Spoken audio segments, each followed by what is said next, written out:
तो कल हमने पढ़ा था रसायन विज्ञान में अम्ल किसे कहते हैं। अम्ल की परिभाषाएं कंप्लीट हो गई, उनके गुणों के बारे में बता दिया। आज हम पढ़ेंगे क्षार क्या होते हैं। क्षार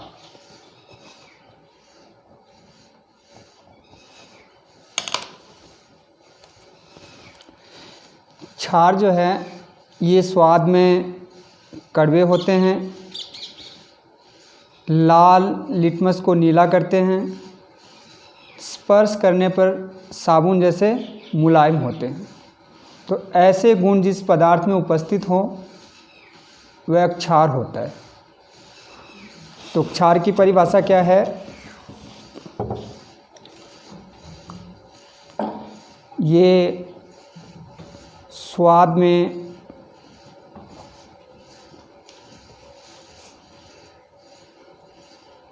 कड़वे होते हैं,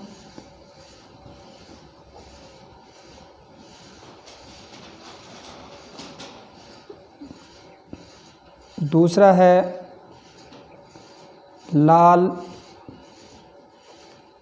लिटमस को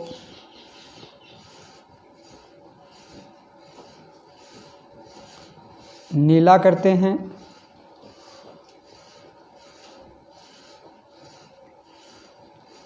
तीसरा गुण है ये स्पर्श करने पर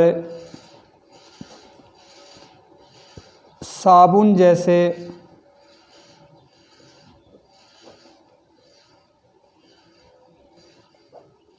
मुलायम होते हैं।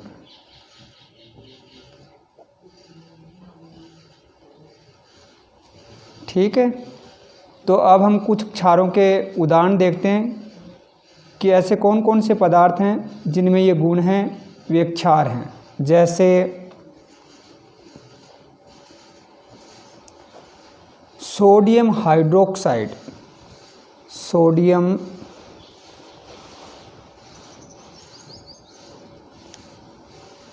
हाइड्रोक्साइड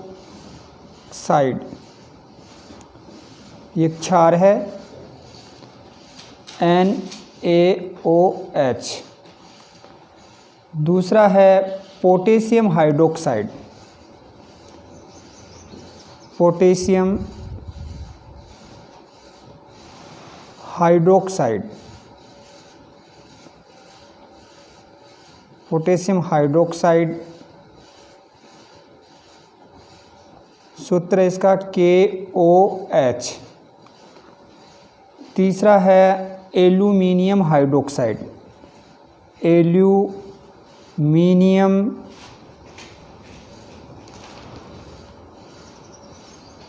हाइड्रोक्साइड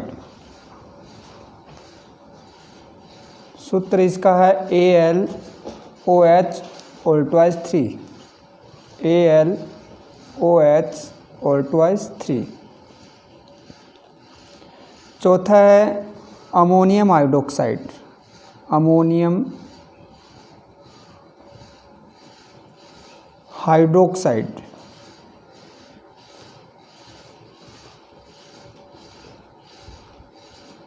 अमोनियम हाइड्रोक्साइड सूत्र है इसका NH4OH।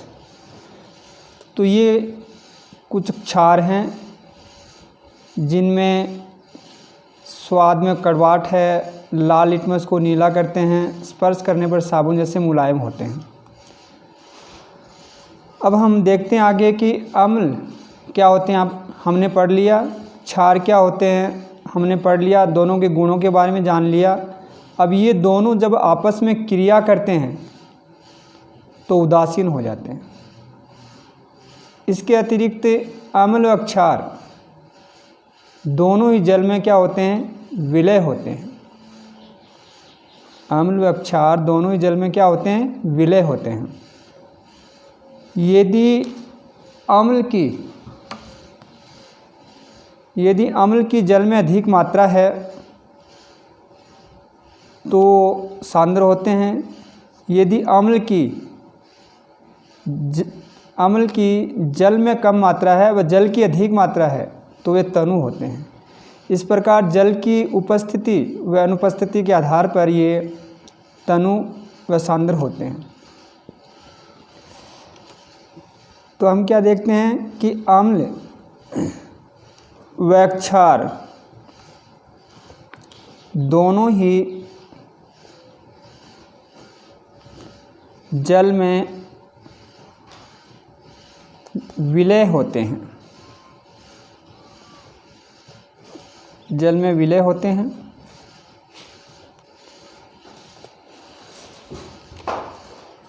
यदि इनमें जल की मात्रा अधिक है, जल की मात्रा अधिक है, जल की मात्रा अधिक है तो ये तनु कहलाते हैं, ये तनु कहलाते हैं।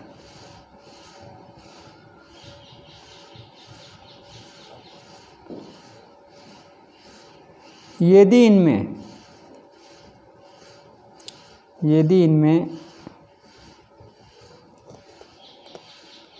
जल की तुलना में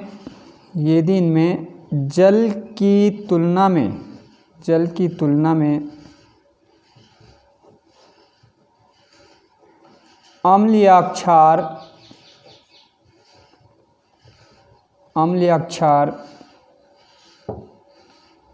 की मात्रा अधिक हो, क्षार की मात्रा अधिक हो तो ये सांद्र कहलाते हैं।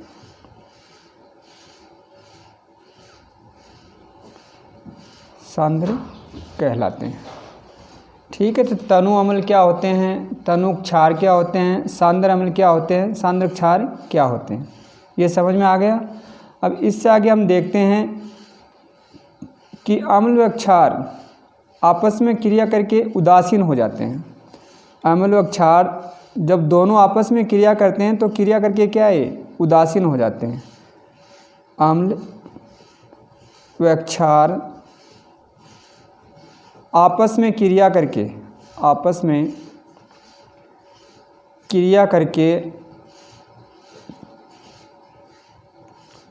उदासीन हो जाते हैं, उदासीन हो जाते हैं। ठीक है, फिर उसके बाद में हम देखते हैं लवण। लवण क्या होते हैं। अम्ल व क्षार आपस में क्रिया करके लवण का निर्माण करते हैं। तो परिभाषा हम क्या लिखेंगे लवण की, अम्ल व क्षार की क्रिया द्वारा अम्ल व क्षार की क्रिया द्वारा लवण का निर्माण होता है। यानी दोनों परस्पर क्रिया करते हैं आपस में तो लवण का निर्माण होता है। अम्ल प्लस क्षार क्रिया करके क्या करते हैं, लवण प्लस जल बनाते हैं। जैसे HCl अम्ल है, हाइड्रोक्लोरिक अम्ल, प्लस NaOH क्षार है, सोडियम हाइड्रोक्साइड, दोनों आपस में क्रिया करते हैं तो NaCl सोडियम क्लोराइड लवण बनता है, प्लस जल का निर्माण होता है। सोडियम क्लोराइड जो साधारण नमक के नाम से भी जाना जाता है, जिसका दैनिक जीवन में हम उपयोग करते हैं। दूसरा एग्जाम्पल लेते हैं हम H2SO4 सल्फ्यूरिक अम्ल प्लस NaOH सोडियम हाइड्रोक्साइड दोनों परस्पर क्रिया करके Na2SO4 लवण बनाते हैं प्लस जल का निर्माण होता है। अभिक्रिया को संतुलित करने के लिए 2NaOH 2H2O, Na2SO4 है, H2SO4। अब ये जो क्रिया है अम्ल व क्षार दोनों की, ये क्रिया क्या कहलाती है? उदासीनीकरण क्रिया कहलाती है। तो अम्ल व क्षार दोनों की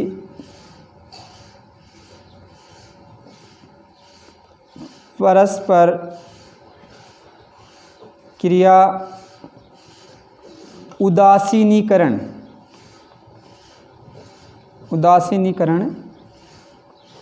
कहलाती है।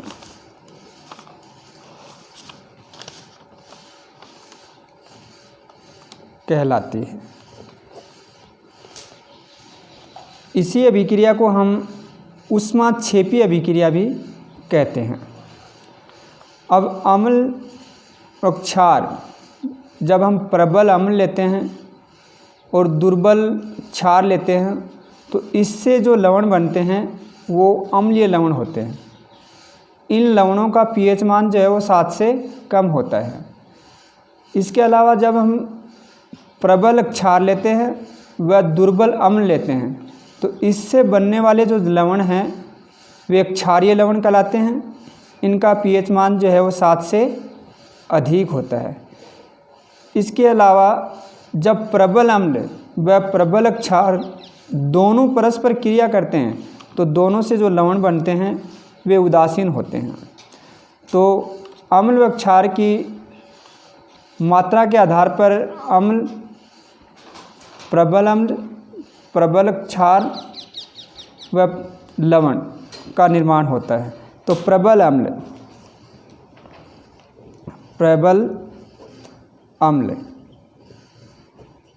क्या होते हैं?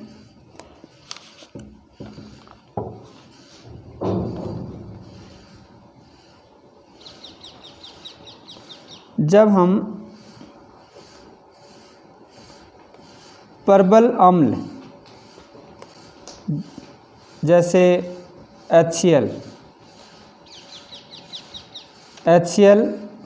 व दुर्बल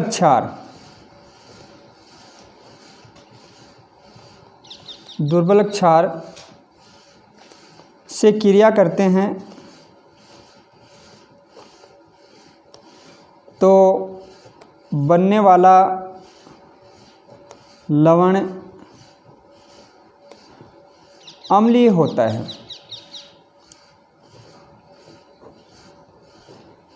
जैसे NaCl